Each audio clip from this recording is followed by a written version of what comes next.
Yo, what's up, guys? Today this video is just gonna be a pre-market session.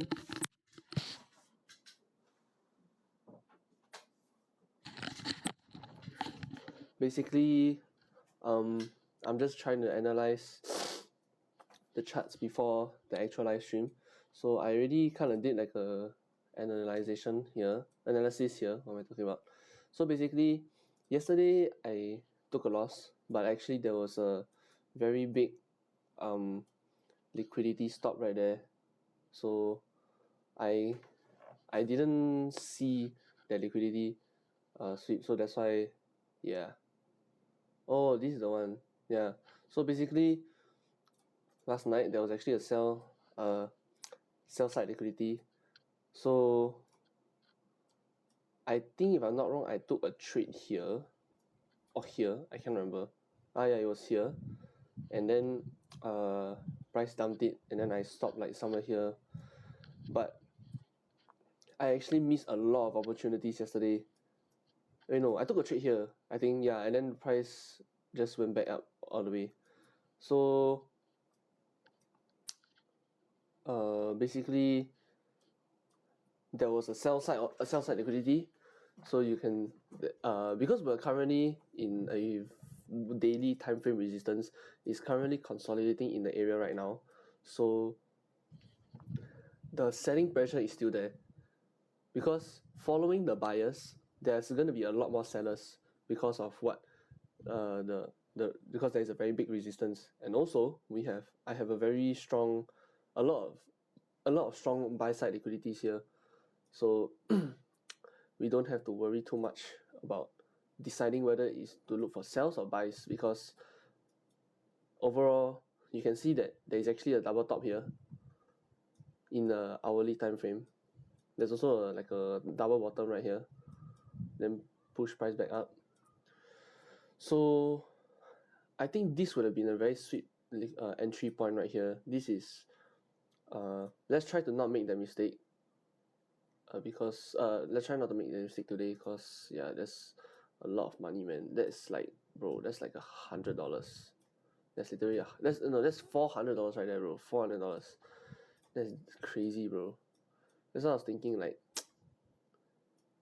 man, could have made so much money yesterday. But I was not aware enough. But we have our previous day high and low. These two black lines it's honestly the same as the buy side liquidity right here. So once price tap into that, we just want price to shoot back down. We actually have a total of 3 buy side liquidities right here. We have one that is right here, huge rejection, one on top here. So I don't know what made this very long rejection. I really have no idea, because the price didn't touch this. It didn't even wick on the top of that.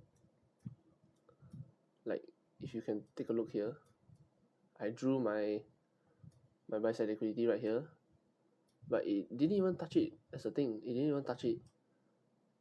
It didn't even wick from there. So that's why I'm thinking, like, is there another buy side liquidity somewhere that I am not seeing? Because I really don't see anything.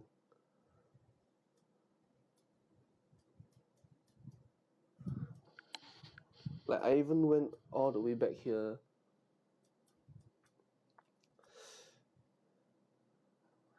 Yeah. I mean, there's one here.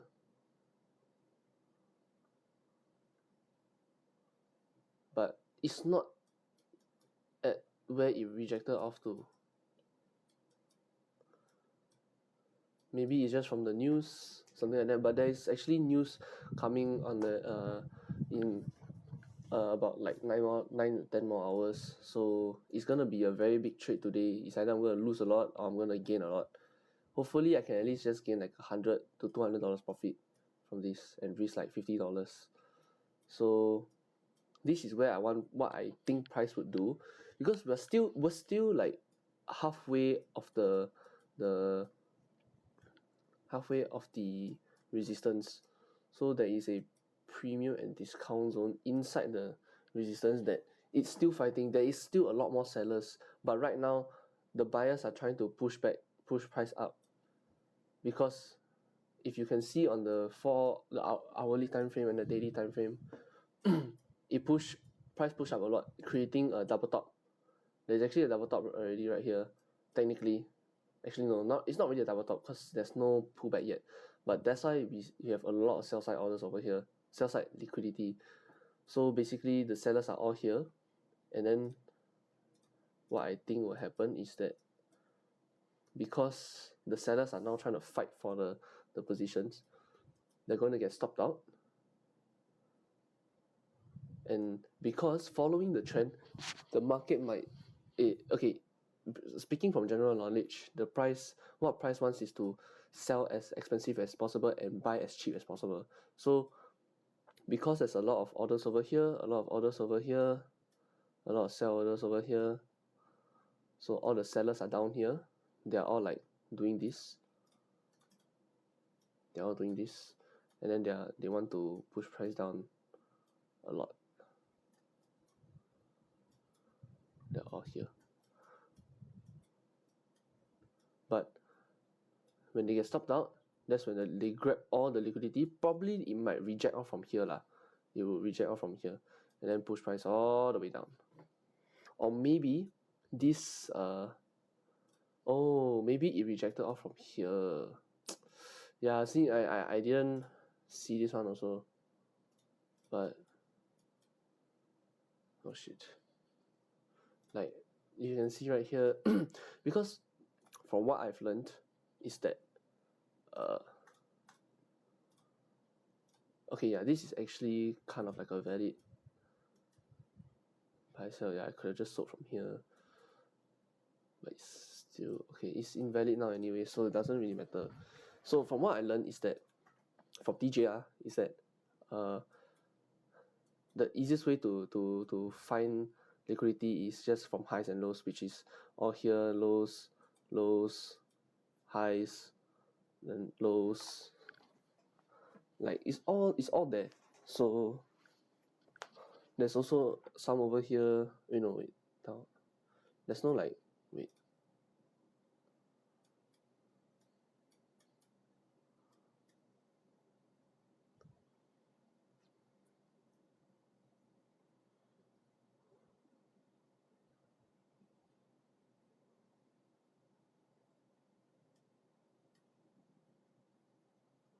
Yeah, it's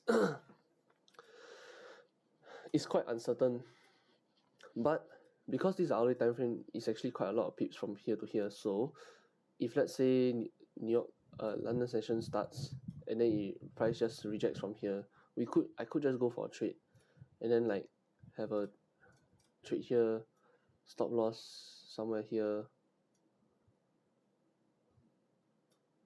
probably risking $80, but I could make at least 300 plus. But as you can see, there is also a sell side liquidity right here. So we want to actually just prevent that from. So this basically I'll take profit 1, take profit 2, something like that. I would prefer to draw my liquidity lines in the hourly time frame and then use the 30-minute to just see if there are any wicks, and then the 15-minute is for confirmation that like, oh okay, it's a wick, and then the next candle is a very long bearish candle, and then just continue from there. Because I really have a good feeling that this might be a good opportunity. Because if let's say, okay, these red lines, this sell side liquidity wants price to wick and then push back to form a rejection or a bullish continuation, but because there is so much consolidation here, so much highs and lows, highs and lows, highs and lows, highs and lows, equal highs, equal lows, we are actually just like actually not, you can kind of like see a trend here also, like from here,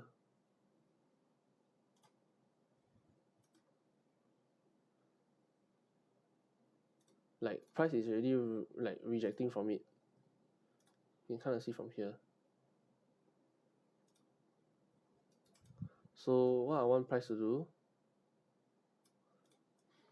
is to like, because it's forming like, I don't, okay, honestly I don't know what it's forming lah, but it broke out from the trend,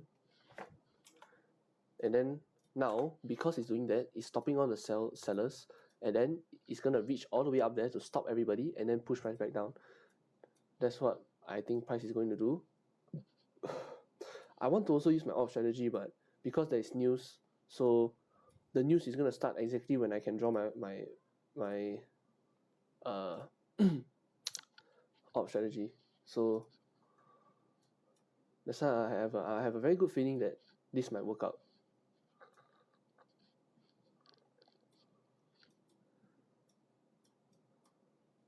Like a 1 to 3 or 1 to 4 would be amazing.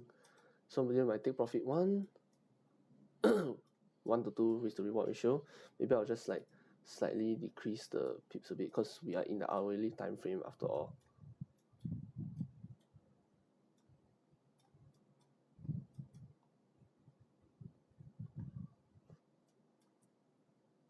But also because my capital is not that much, it's only like $190 left after losing like 200-300. So I don't want to enter too early, because even though the strategy will work, because there is also news, it might just spike up a lot. So I actually want price to spike up first as much as possible, and then I enter the trade. That will be a sniper entry.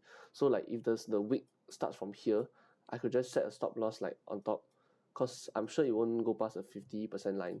So from there, what stop take profit 1 over here. We have a sell side order right here. Then actually there's actually quite a liquidity grab right here. See, it's a low, then tap into it, boom, up. So it's quite and now it's still the Asian session, which I'm actually quite surprised that liquidity still works in the 15-minute time frame, especially at this timing.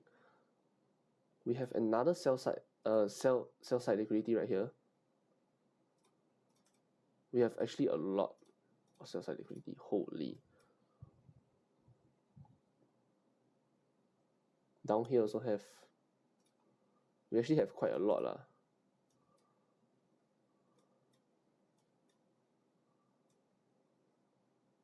Yeah, we have a lot.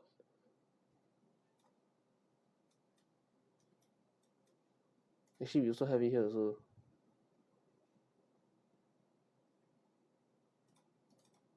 Okay, so that's all the 15-minute one lah, but we don't actually have to think so much about this one and this one. Yeah, I think I should label this. Yeah, oh shit. Yeah, I should definitely label this.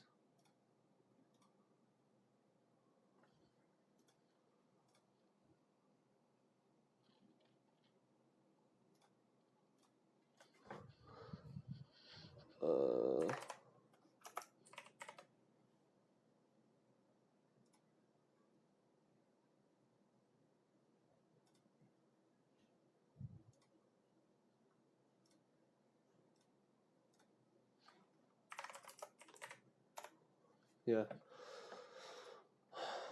For the hourly time frames, I don't need to label lah, but for 15 minutes, I'm gonna have to label, so that at least I know that I don't have to, worry about that part.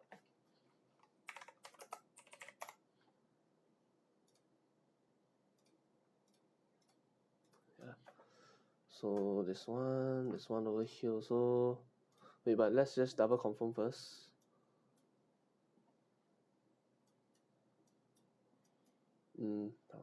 Okay, this is a 1 hour, this is an hourly SSL, this 15-minute, clearly. This is also 15-minute, clearly.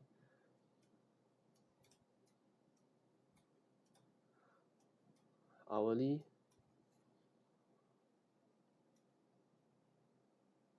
Yeah, actually this one already react, so no point. I don't need to take this. So our take profit will most likely be around here. So that's actually quite crazy. This is where I'm gonna leave it like this, and hopefully it will just break through past this.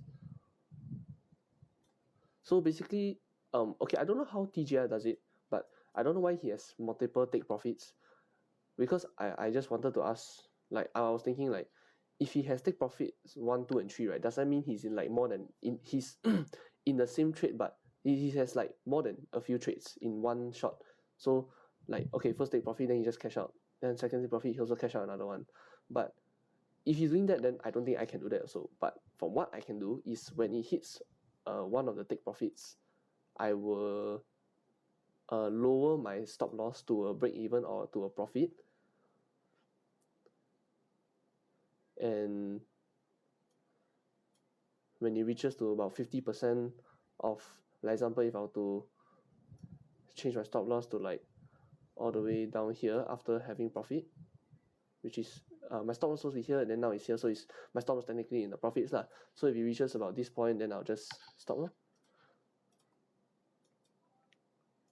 So from what I feel like is going to happen is just this right now. I feel like price is just going to reject off all this, hopefully giving me the opportunity to like break through all this liquidity. It will be amazing if I can like push price all the way down here. That'll be absolutely crazy.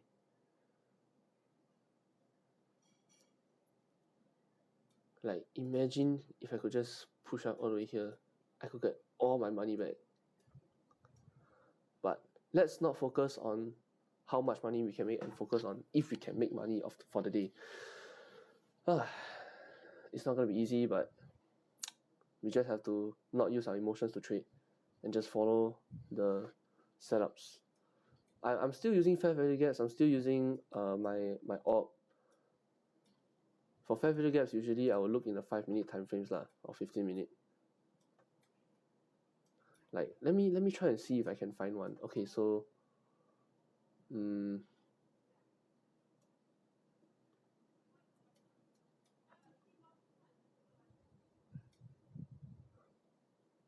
maybe something like this lah. This is actually a liquidity grab right here. Let's just say, for example, liquidity grab, sell side order, boom, price push up, creating a huge fair value gap over here.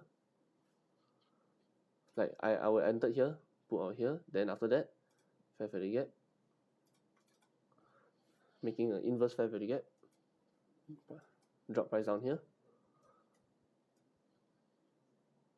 It actually reacted, but because of the buy, if I'm not wrong, this is the previous day high. Probably it's the resistance CD lah. The resistance is the one that pulls price back down to stop all the sellers again, stop all the buyers. So tap into the inverse fair value gap, drop down.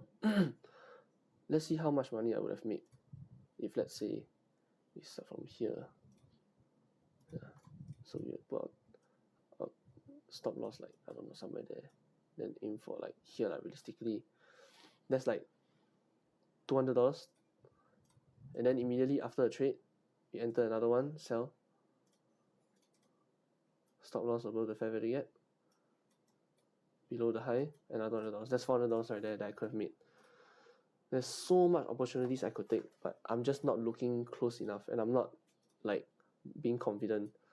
But I really don't like to trade in like London sessions and all that. Like as you can see, this was on the Friday, 1, 2 a.m. boom, oh my days. And then after that, yesterday, 2 days ago, Monday, 1 a.m. up, 3, boom, down. If I'm not wrong, this is basically like an order block, probably just price rejected from the order block. Then if I'm not wrong, there wasn't really a liquidity grab, because it's higher than here, so there's no point. Wait, yeah, price really reacted. Maybe price actually reacted twice from this buy side liquidity. But okay, enough of talking about what I could have made, and I'm going to start talking about what I can make, which is this trade. We have locked in this trade. Hopefully it just goes to where we want it to be.